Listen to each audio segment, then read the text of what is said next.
Hi everyone. I Chinmay on behalf of Pragyata Foundation welcomes you all. Today with us we have Mr. Shah Ezaz, who is a senior journalist, social activist, sports and culture promoter, commentator, motivational speaker and youth counselor, and he comes from a beautiful place in India which is heaven on earth, that is Kashmir Valley. I welcome you, sir. Thank you so much, Chinmay. So, Thanks a lot. to our audience, I would say today we have picked a topic which is very important for all of us since last year, March 2020. From the time the lockdown has started, everybody is at home using internet to the extent beyond any saturation point. So today our topic is what is the role of social media, especially in our day-to-day life, in life of students. What is the importance of it? So while with starting with the show, the first question would be, sir, what is the age group you would advise the social media should be used? What is the advised age group that people should start, or students, or anyone can start using social media? First of all, Chinmay, I would like to thank Pragyata Foundation and especially you for having me here for this topic. And it's a pleasure to be with you talking on this very special topic, as you already mentioned. The question is about social media. But before I discuss social media, I would like to discuss the media. Actually, you know, everything depends upon the communication. Media and communication, these are two things which are interlinked and interrelated. So whenever we learn something at an early age, then we grow up by the time, and we always try to share the knowledge, try to share whatever we have learned or whatever we need to learn. हम लोग सब क्या करते हैं? We share things with others, and that becomes the first mode of communication. Now the media is actually something that makes us to communicate with others. That is the media. Now, coming to the social media, as you all know, this world is nothing without social media. This the boom of social media we see every day, everywhere, and one feels incomplete, one feels neglected, one feels he feels nowhere in the world if he is not connected on social media platforms, be it anything, Exactly. maybe the Facebook, Instagram, whatever. But the thing is that if we are making a good use of social media platforms, it enhances our language, it enhances our knowledge, and it makes us more competent to do most of the things what we actually intend to do in our lives. But the thing is that what is the proper age? That is the most important question one has to understand and one has to focus upon. The thing is that in this current scenario, we see very young children using social media platforms. And most of the cases, you might have heard, you might have read in newspapers that there are scammers, there are other things happening all around. That is only because we don't know when to use social media and to what extent social media can be used. There becomes the responsibility of a guardian or a parent. Now, what is the exact age? I would suggest, if you're making use of social media or any other platform, say any platform of the social media, if you're using, and you have to first think and understand why are you using that media. If you are in a school, if you're a school going boy or girl, there's no need to be on Facebook. There's no need to be on Instagram. There's no need to be on any of the platforms. The only thing what makes you to use internet is your education. And if you're seeking education, because of the COVID pandemic, we are having crisis in education. And only there where we suggest our children, the young boys, young children, even those 5 6 year old children who are who have just started to go to school, we are making them to learn things via online classes. That is the only medium where you have to use social media. where you have to get connected on internet. And what I suggest is that if you have a boy, or if you have a child of age less than 10 years, he doesn't need to be on social media unless and until it is very important. It is mandatory that he or she attends online classes, and Okay. there becomes the responsibility of a parent, or maybe both of the parents, that they have to look into the things where their child is connecting to classroom, or is he doing anything else. Because of the environment what we have right now, our children are, sitting, and they are actually in such an environment where there's exposure everywhere. Any of a child which uh, any of the child who is exposed to, say, social media, any sort of social media, it becomes an entertainment for them, and then this message is passed to the other child. They actually make use of the social media, and then the things become getting ugly. That Yeah. is the responsibility of a parent or a guardian to guide their child, guide their ward, what they are actually seeking from internet. That is the basic thing. So the question I would answer in short is that if you are of the age which is not, which is not treated as the age of maturity, that is 18 years. If you are less than 18 years and you don't need to be on a social media platform, then don't use it. If you're Okay. using it, if you're using Google, you have got so many search engines where you are seeking knowledge, where you are looking for some discoveries, inventions, maybe medicine, anything. Not less than 10 years. You don't need anything to study from Google, except these COVID situation days. You don't need anything, because all the study material, all the things you need to learn, you need to study, they are coming directly from the school. You don't need to Yeah, go for the Google, and absolutely. you don't. Then Absolutely. if you are now in a high school, there are some things, there are many things there where you need to go for a Google, go for some other search engine. That becomes a necessity. But I always advise parents or guardians to be with the child when they are using internet, so that they So can this is perfectly guide them. okay. Yeah, so they can perfectly guide them which site to visit and which sites not to visit. That is the very important thing.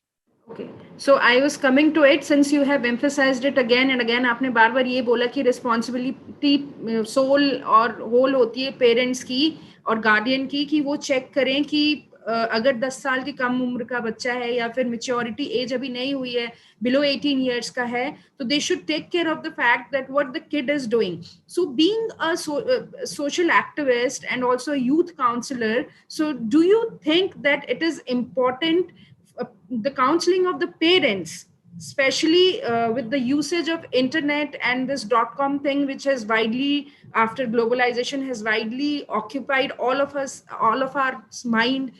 तो ये जो counselling है parents की इस चीज को लेके, usage of internet को लेके, यूसेज ऑफ सोशल मीडिया को लेके, because see even if parents are taking care of it, I don't think वो कंट्रोल कर पाएंगे, क्योंकि आजकल even I see in my neighbourhood that people, sorry, not people, kids of 5 years, 6 years are having their own cell phones, जिनमें वो games खेलते हैं, proper wifi से कनेक्टेड होता है ना. तो शायद उनके पेरेंट्स उनको गेम खेलने दे रहे हैं, but we don't know what they are doing with it, because today the kids are very smart.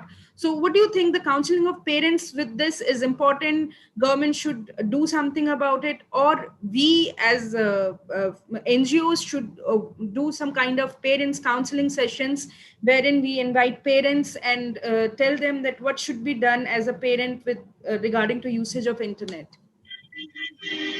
Yeah, see, the first thing that comes to our minds is that the relation with that child, that the relation with that ward, it belongs directly to us, not with the government, not with the NGO.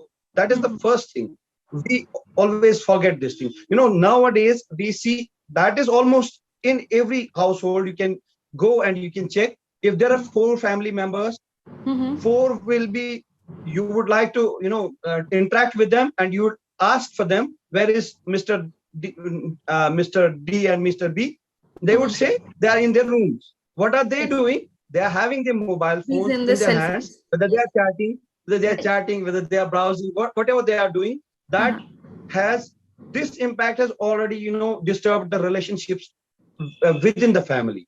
If you're having four family Agree. members, four are taking four corners and they are sitting with their mobile phones. The Absolutely right. direct impact, yeah, that makes a direct impact on the mind of their child. So वो बच्चा भी जिद करता है, भाई मुझे mobile चाहिए, क्या करना है, कुछ भी नहीं करना, लेकिन गेम खेलना है. And we have seen so many instances going on.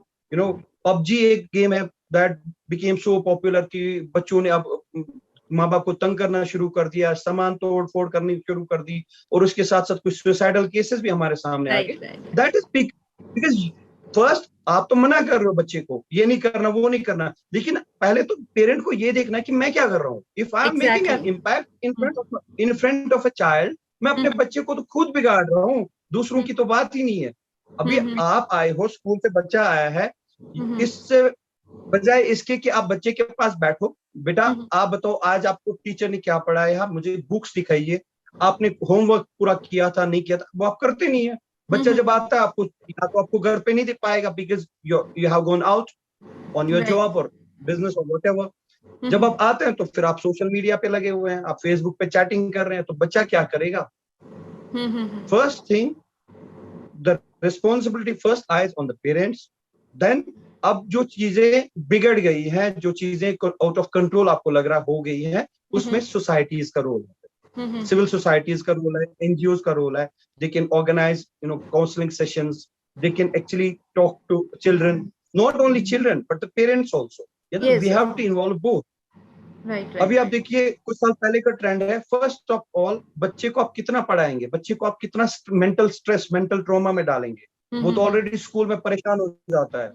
आपको चाहिए उसके साथ थोड़ा आउटडोर एक्टिविटीज करिए. अगर आपका लॉन है, आप उसको बाहर ले जाइए.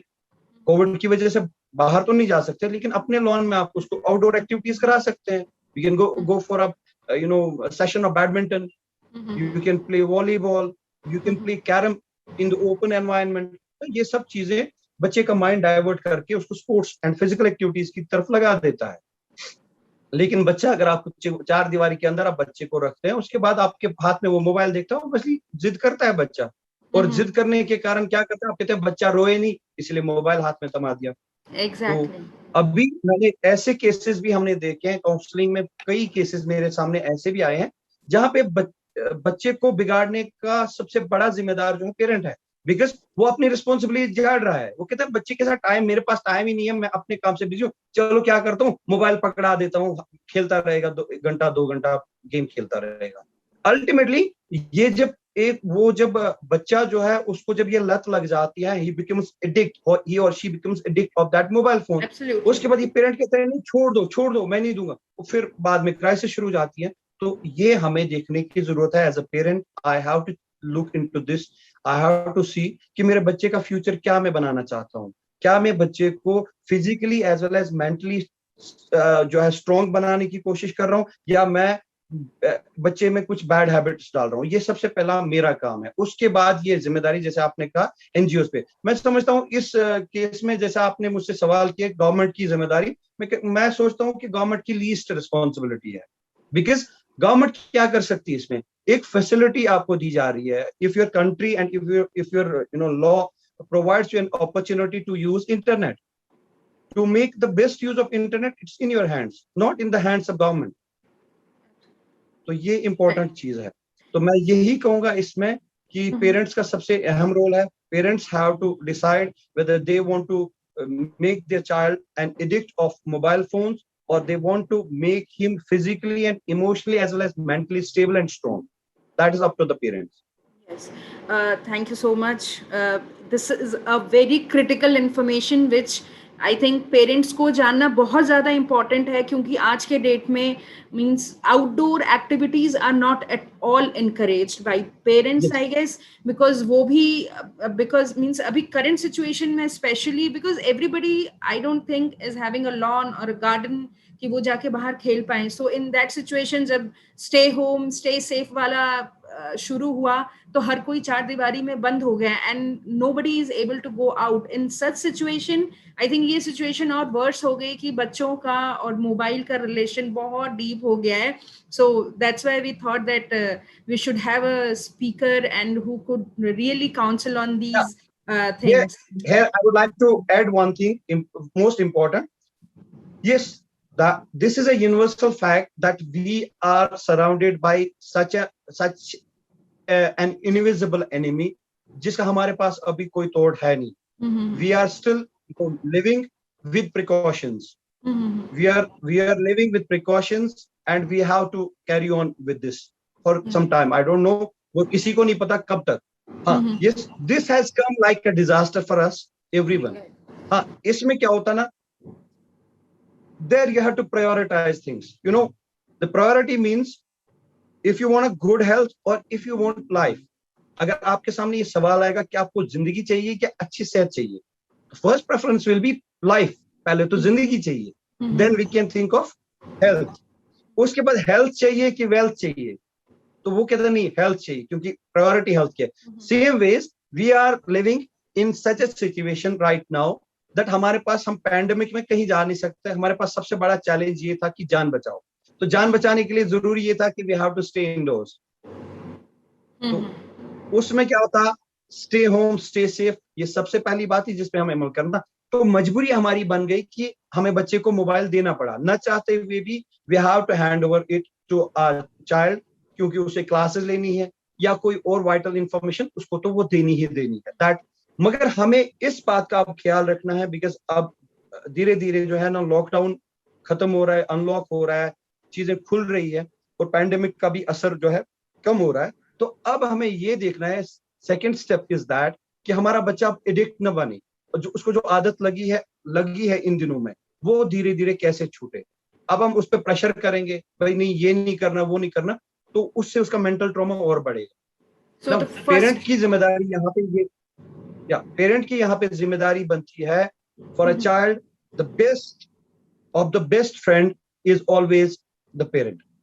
So we have to be the best friends to our parents, sorry, our children. हमें उनको बिठाना है अपने पास. We have to give our precious time and share with them. उसके बाद उनको प्यार से समझाना है. Now, एक और चीज मैं आपको बताऊंगा, कुछ काउंसलिंग सेशंस में ये बात भी सामने आती है, वो मैं बताऊंगा आपको. आप इसकी प्रैक्टिस कर सकते हैं घर पे. वो ये होता है कि अक्सर पेरेंट्स क्या करते हैं, शॉर्ट टेम्पर हो जाते हैं. जैसे बच्चा कोई जिद करता तो शॉर्ट टेम्पर हो जाते हैं, गुस्सा करने लगते हैं, हाथ उठाने की कोशिश करते हैं. ऐसा बिल्कुल भी नहीं करना है. Parent, they have to sit with their child, they have to make friends with their child. उसके बाद उसको प्यार से समझाना है. अगर कभी आप डायरेक्टली नहीं समझा पाए तो इनडायरेक्टली कुछ, मैंने ये चीजें की हुई है पास्ट में. तो एक बच्चा कहता है कि एक छोटा बच्चा इनोसेंट होता है, उसको उसके ध्यान में नहीं आता है सारी चीजें, आप नहीं समझा पाएंगे उसको. तो उसमें क्या करते हैं, तो एक तरीका मैं बता दूं पेरेंट्स को, वो कर सकते हैं कि जब मेरे पास बच्चा बैठता है तो मैं कहता हूँ बच्चे को डायरेक्ट इनडायरेक्ट कहानी एक सुनाता हूँ. आपको पता है एक दिन जंगल में ऐसा हुआ, एक भालू था, उसने गलती से क्या किया, वो अपने पेरेंट्स से दूर गया, उसको दोस्त मिला, ऐसे कोई कहानियां बना के. तो फिर एक मोबाइल फोन उन्होंने यूज किया, तो वो मोबाइल के साथ खेल रहा था, पीछे से शेर आया और शेर उसको खा गया, उसको पता ही नहीं चला कि शेर मेरे पीछे है. तो ऐसी कहानी इंटरेस्टिंग भी बनाइए और साथ में एक बच्चे को एक एक कॉशन भी दे दीजिए कि मोबाइल खेलने से आपका माइंड जो है वो फोकस आप नहीं कर पाओगे, जिसकी वजह से आपको नुकसान होगा. Yeah. So basically, parents need to be very mindful about it, and on each and every step, कि how do we handle this usage of phone, especially for kids and also for themselves, right? अच्छा, sir, my next question is, next question is, जो मैंने last year देखा since lockdown, उससे पहले जो records थे, फिर within lockdown, then this year 2021 I saw these you also must be aware about the influencers on Instagram, those who make reels having 6.5k influence followers, all of these. So I got to know, as per the survey, the age group of the influencers are mainly between you say 16 years to 22 years, which is a very, I Exactly. think, critical, delicate age wherein you are using this social media platform to do something. I don't know what future it holds for them, but I think मतलब मेरे time में तो भैया पढ़ाई लिखाई सब कुछ है, पढ़ लिख के कुछ कर लोगे. And I really don't know how far the social media is going to go, or the reels they make, kind of Bollywood, Hollywood songs, whatever they do, the dialogue presentations, everything, whatever it is. So they are influencers between 16 to 22 years of age. What is the longevity of these kind of things on social media? And also, is it advantageous for the kids of this age to indulge themselves in such kind of things? और पढ़ाई करो और ये भी अपना part रखो, but as a keep it as a passion, as a जो हम स्कूल में एक्स्ट्रा करिकुलर एक्टिविटी करते थे वो बना के इसको रखो, but don't make it to your life. I have gone through suicide cases where in ये उतने फॉलोअर्स नहीं हुए तो उस इन्फ्लुएंसर ने सुसाइड कर लिया, या फिर बुरी आदतों में पड़ गया तो रोड एक्सीडेंट हो गया. So what do you suggest, how far these kids could go in the career? That's a very very important question. आपने बहुत अच्छा सवाल किया है, और इस क्वेश्चन पे ना मैं ऑलमोस्ट कंटिन्यूअसली बात करता हूँ. इट्स नॉट नेसेसरीली कि किसी फॉर्मल सेशन में बात करता हूँ. इनफॉर्मल सेशन जो कैजुअल मीटिंग्स हमारी होती है दोस्तों के, ये बड़ा इंपॉर्टेंट क्वेश्चन है. देखिए मैं आपको एक चीज बताता हूँ इसमें सारे पेरेंट्स को. आप देखिए, आपका स्टेट का बोर्ड है या आपका सेंट्रल सीबीएसई है, कोई भी बोर्ड हो, आप सबको पता है कि up to the 10th standard आपके सब्जेक्ट्स होते हैं, जनरल सब्जेक्ट्स होते हैं. You study everything. You study English, you study your regional language, study science, history, सब कुछ पढ़ते हैं. क्यों पढ़ते हैं सब कुछ? Because this is the basic knowledge a student needs. उसको तब तक करियर के बारे में कुछ नहीं पता होता है. And when he or she comes to class 10th standard, high school pass करने के बाद उसके पास एक करियर बिल्डिंग अपॉर्चुनिटीज जो है वो थिंक करना शुरू हो जाता है. तभी इसीलिए सबसे पहला, अगर पेरेंट्स ने कभी गौर किया हो तो 10th तक क्यों पढ़ाई करनी पड़ती है सारे सब्जेक्ट्स की? बिकॉज आपका माइंड क्लियर नहीं है. You need a basic knowledge. When you come to this 10th standard, उसके बाद 11th में क्या होता है? Then the choice comes up to you. आप कौन से सब्जेक्ट्स लेना चाहते हैं? Here is the role once again of the parent and as well as of the teachers. जो mentors होते हैं, जो guides होते हैं, जो भी होते हैं. अगर आप बच्चे को इस 10th के बाद उसका इंटरेस्ट आप चेक कर पाने में कामयाब होते हैं. you know the interest of a child. आपका बच्चा जो है साइंस में इंटरेस्टेड है, आपका बच्चा म्यूजिक में इंटरेस्टेड है, आपका बच्चा किसी फील्ड में भी इंटरेस्टेड है. हर कोई, इट्स नॉट नेसेसरी, मैं बार बार ये कहता हूँ, इट्स नॉट नेसेसरी कि प्रेशर किया जाए बच्चे को, भाई तुम्हें इंजीनियर ही बनना है, तुम्हें डॉक्टर ही बनना है. No, the vision opens.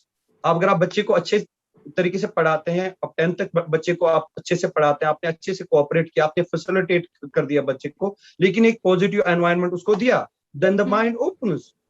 Child का माइंड ओपन हो गया, उसके बाद आपको खुद समझ में आ जाता है कि ये किस लाइन में जाना चाहता है.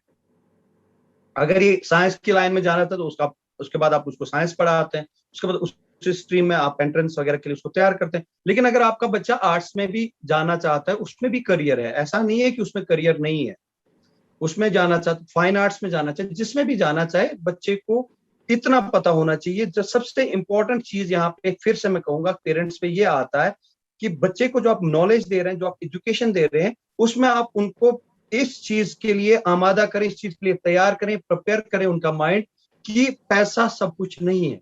पैसा इज नॉट द गोल. पैसा आपका गोल नहीं है.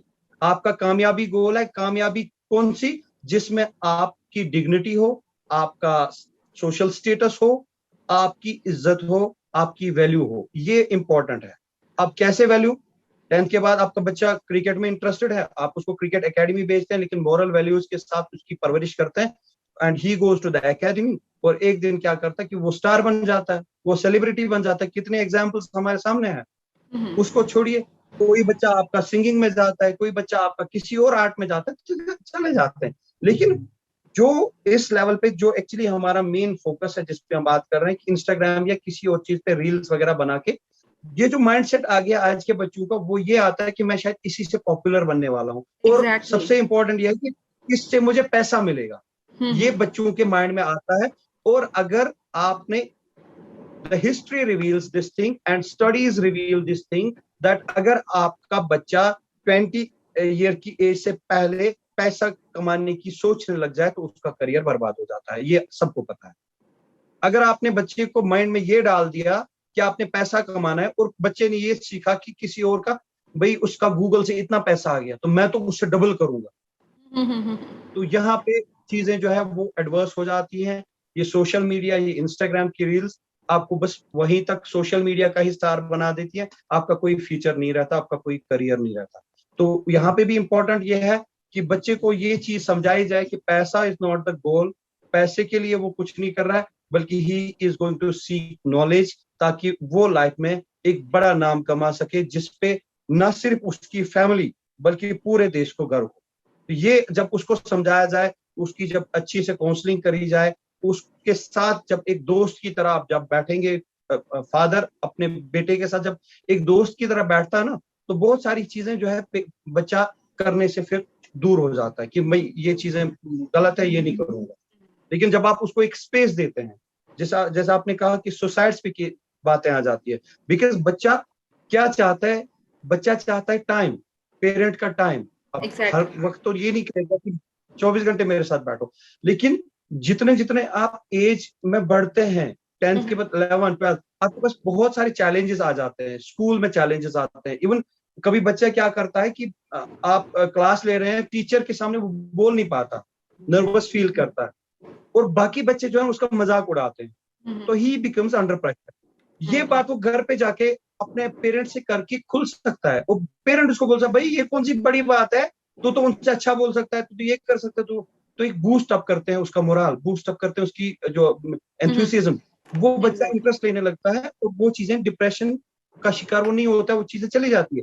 लेकिन उल्टा ये होता है, बच्चों ने, उसके क्लासमेट्स ने उसको टीज किया, वो बच्चा घर पे लोनली फील करता है, डिस्टर्ब्ड फील करता है, लेकिन पेरेंट्स से बात नहीं करता, क्योंकि पेरेंट पास टाइम नहीं है, या पेरेंट्स ने एक डर बना रखा है बच्चे पे, जिसकी वजह से बच्चा उनके सामने भी बात नहीं कर पाता। तो ये चीजें उसके माइंड पे हावी हो जाती हैं, और that makes a child to go for an extreme step.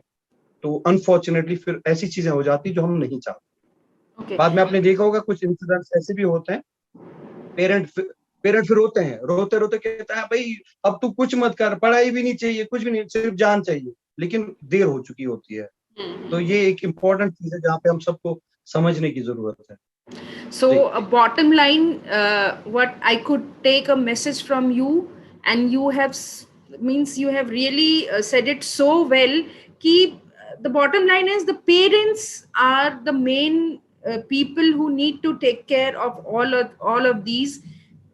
बच्चों को टाइम देना चाहिए, बच्चे अगर खुल के बात नहीं कर पा रहे हैं तो उनको ज्यादा एम्फेसाइज करो, आप उनको टाइम दो, उनसे बातें निकलवाने की कोशिश करो, because at the end of the day I think जब बच्चा घर में इंटरेक्ट नहीं कर पाता, अगर वो घर में नहीं कर पाएगा खुद को express, then they choose a wrong path to express them, और फिर वो कोई भी मीडियम हो सकता है। And I think social media platforms are the easiest platforms और मींस रीचेबल प्लेटफॉर्म्स, जहाँ पे आप स्ट्रेंजर्स से भी बात करके आपको एक अलग लेवल की खुशी मिल जाती है, जो शायद आपको लगता है कि आपके पेरेंट्स आपको नहीं समझ पा रहे हैं, and in that tender as it becomes a very big problem after 4 to 5 years.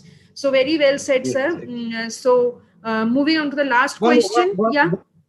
One more thing before you go to the last question, one more thing I would like to add to this. ये चीजें जब आप एक gap create कर देते हो ना parents और बच्चे के बीच में, एक गैप, उसके बाद वो बच्चा जो, because he is innocent by his mind, his और हर माइंड, तो कोई उसे सजेस्ट नहीं करता भाई टेंशन को दूर भगाने का सिगरेट स्मोकिंग एक अच्छा तरीका है। वो कहता चलो मैं कर लेता हूँ, इससे शायद मेरी टेंशन, मेरा होता तो कुछ नहीं, बिकॉज ऐसी चीजें तो रियल लाइफ में, तो इमेजिनेशन में ये होता है कि सिगरेट या कुछ और पीने से जो है tension all are mental blockages जो बाहर के लोग शायद इनकलकेट करना शुरू कर देते हैं, when our parents are not properly counselling their kids, right, तभी ये होता है। So again I would reiterate that एक बच्चे ने सिगरेट का एक कश लिया, ये कल वो 2 लेगा, परसों सिगरेट के साथ कोई और ड्रग भी लेगा, एंड वंस क्या हो जाता है कि एक ये बाय द टाइम ये गैप इतना बढ़ जाता है कि that child becomes a drug addict, और उसके बाद उसको वापस लाना बहुत मुश्किल है। और क्या हुआ कि क्यों बन गया, क्योंकि आपने उसको थोड़ा सा टाइम, थोड़ा सा केयर जो उसको चाहिए था वो आपने टाइम पे नहीं दिया। एक और इसमें मैं छोटी एक बात करूंगा, ज्यादा नहीं खींचूंगा इसको। आपने देखा होगा कि हमारे हमारे कल्चर में ओवरऑल, हमारा जो इंडियन कल्चर है उसमें ये था कि हम लोग न्यूक्लियर फैमिलीज में कम रहते थे। पहले हम लोग क्या करते थे, जॉइंट फैमिलीज में रहते थे। हाँ, वेर घर के जो बड़े होते हैं ना, जवान लोग, जवान होते हैं कि father and mother, may be father and mother, तो वो लोग काम पे जाते हैं। बच्चों को ध्यान रखने के लिए उस वक्त हुआ करते थे दादा दादी, तो सबसे ज्यादा प्यार करने वाले, तो पेरेंट्स की एब्सेंस में दादा दादी ख्याल रखते थे। आजकल क्या होता है, न्यूक्लियर फैमिलीज में ये हो गया कि अब माँ बाप तो चले गए कमाने के लिए, क्योंकि उनको टेंशन है, क्योंकि उनको फैमिली चलानी है। और बच्चा जो फ्री टाइम जो वो रहता है, जब उसे कोई अपनों का सहारा नहीं मिलता, तो वो स्ट्रेंजर्स पे रिलाई करने लगता है, जैसा कि आपने खुद भी कहा। और स्ट्रेंजर्स ऐसे हैं कि जो मौके की तलाश में रहते हैं, वो आपको किसी भी ट्रैक से डिस्ट्रैक्ट करके कहीं भी एविल की तरफ ले जाते हैं, और आसान है। उसमें क्या होता है कि आप देखिए आजकल के केसेस में स्कैमर्स आए हैं, आपको छोटी छोटी चीजों पे ऐसे कुछ काम करवाते हैं, बाद में आपको ब्लैकमेल करवा के आपसे पैसा खींचने की कोशिश करते हैं। और फिर जब ब्लैकमेलिंग की एक लेवल हो जाती है कि अब आपके पास पैसा नहीं है, फिर आप चोरी करने लग जाते हैं। चोरी आपने तब भी आप वो सेटिस्फाई नहीं कर पाए उनको, तो अल्टीमेटली क्या होता है, ये गुबार आपके माइंड पे इतना बढ़ जाता है कि आपको सुसाइड के अलावा कोई और रास्ता दिखता ही नहीं है। तो अल्टीमेटली और ये इट्स अ विशियस सर्कल। अगर पेरेंट्स ने ध्यान नहीं दिया, पेरेंट्स ने माइंडफुल तरीके से हैंडल नहीं किया एट दीज टेंडर एजेस, तो it becomes a vicious circle, जहां से फिर बच्चे को निकालना नेक्स्ट टू इम्पॉसिबल हो जाता है। So this is a very important thing that audience should keep this in mind कि जो पेरेंट्स हैं, जिनके भी बच्चे हैं, उनको बहुत ही टेक्निकली, लॉजिकली, प्रैक्टिकली अप्लाई करना पड़ेगा, that we are whole and sole responsible for what our kids are doing. So moving on to the last question, sir, we are lacking time. So so the last thing is, what is your message to the audience regarding the convenient usage of internet for all age group, let it be a housewife or a professional or a kid, anyone? What is the convenient use of internet? yeah, coming to the convenient use of internet, when you are, जो बार बार मैं कहता हूँ कि parents का बड़ा role रहता है, not only parents, if you have Elder brother और सिस्टर, उनका भी रोल रहता है। ऐसा नहीं पेरेंट का ही है, पेरेंट मींस कोई भी Anybody एल्डर who आपके घर is में जो है, elder to us, right? Elder to the children, elder to us, yeah. तो उनके साथ हमेशा बैठें, उनके साथ अपनी प्रॉब्लम्स डिस्कस करें। इंटरनेट का भी यूज करना है, कन्वीनियंट यूज यही है। All the information, this is the biggest information house what you have right now in your on your finger tips, जो आप इजिली एक्सेस कर सकते हैं। लाइब्रेरीज में जाके जो आप महीनों बुक्स में ढूंढते थे तब भी नहीं मिलता था, यहाँ पे एक कीवर्ड आपने डाल दिया टाइप करके और आपको सारी इंफॉर्मेशन मिल गई। लेकिन कन्वीनियंट यही है कि आप इसको जो है गलत तरीके से इस्तेमाल न करें। इसके लिए जितने भी एल्डर्स आपके घर में हैं, आप अपने यंगस्टर्स के साथ बैठिए, उनके स्टडीज में हेल्प करिए, उनसे पूछिए कि कौन सी इंफॉर्मेशन वो रेलेवेंट इंफॉर्मेशन चाहते हैं, उस इंफॉर्मेशन को जो शेयर उनके साथ करने में आप हेल्प करिए। प्लस अगर आप सोशल मीडिया को as an entertainment tool use करते हैं, तो आप अपने बच्चे पे, आप अपने जितने भी छोटे भाई बहन हैं उन पे नजर रखिए। Don't let them to open these Facebook accounts unnecessarily, या किसी फेक नाम से।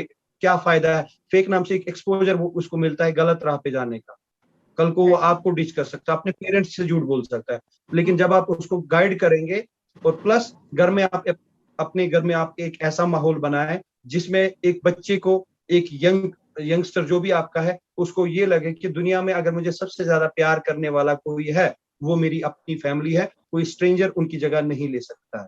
और ये चीज जितनी अच्छे तरीके से आप प्रोपेगेट कर सकते हैं into the minds of your youngsters, उतना आप अपने लिए भी सेफ्टी जो इंश्योर करते हैं और बच्चे के लिए भी सेफ्टी इंश्योर करते हैं। बिकॉज जब आप और उनके बीच में एक गैप बन जाता है, एक उसको ब्रिज करने के बजाय आप उसको थोड़ा सा और ज्यादा बढ़ा देते हैं, तो that is when those strangers come into their lives and वो उनकी लाइफ जो है खराब कर सकते हैं। इंटरनेट का सबसे कन्वीनियंट यूज यही है कि आप रेलेवेंट सब्जेक्ट्स के बारे में अपने बच्चों से, अपने यंगस्टर से बात करिए, उनके सामने आप उनको जो है सर्च करिए, उनके सामने उसको बताइए, उल्टा जो 2-4 चीजें और ऐड कर दीजिए कि आपने इस सर्च इंजन पे इसको ऐसे पाया है, मैं आपको एक और तरीका बताता हूँ जहाँ पे इससे अच्छी वाइटल इंफॉर्मेशन आपको मिल सकती है। Become the friends of your youngsters and make an environment where they would feel that the most lovable, most dearest, and most caring person in their lives is you and none other than you. और strangers पे like मत करने दीजिए, क्योंकि एक ऐसा जमाना आ गया है, इंटरनेट का बहुत ही ज्यादा खराब इस्तेमाल होता है आजकल के जमाने में, और वो तभी होता है जब आप एक गैप बनाते हैं बच्चे और अपने दरमियान, और उसका फायदा कोई और उठा ले जाता है। दैट इज माई मैसेज कि इंटरनेट का कन्वीनियंट यूज यही है, और इसी तरह से करिए, और अपने जो है यंगस्टर्स के फ्रेंड्स बनिए। फ्रेंड्स बनेंगे तब फेसबुक पे फ्रेंड्स ढूंढने की जरूरत नहीं पड़ेगी। Yes, very well said, sir. And with this, I think we will be able to conclude our chit chat show today. And with this, again, I would like to reiterate: let's take this as a social responsibility as well, and create a real world around us. जो हमारे साथ रहते हैं, हमारी family है हमारे साथ. Let's create a better relationship with them. Let's give time to each other instead giving time to people जिनको हम जानते भी नहीं हैं. एंड जैसे कि सर ने कहा है कि let's use internet for the purpose जिसके लिए वो बना है, to enhance our knowledge, to enhance our information, not for the things which would create a havoc in the society. So with that, let's conclude it. Thank you so much, sir. And like we are really grateful to you that you took out time for Pragyata Foundation, and you just gave all the information that I think our audience would be really great and thankful to hear from you. So thank you so much, sir. Thank you. Thank you.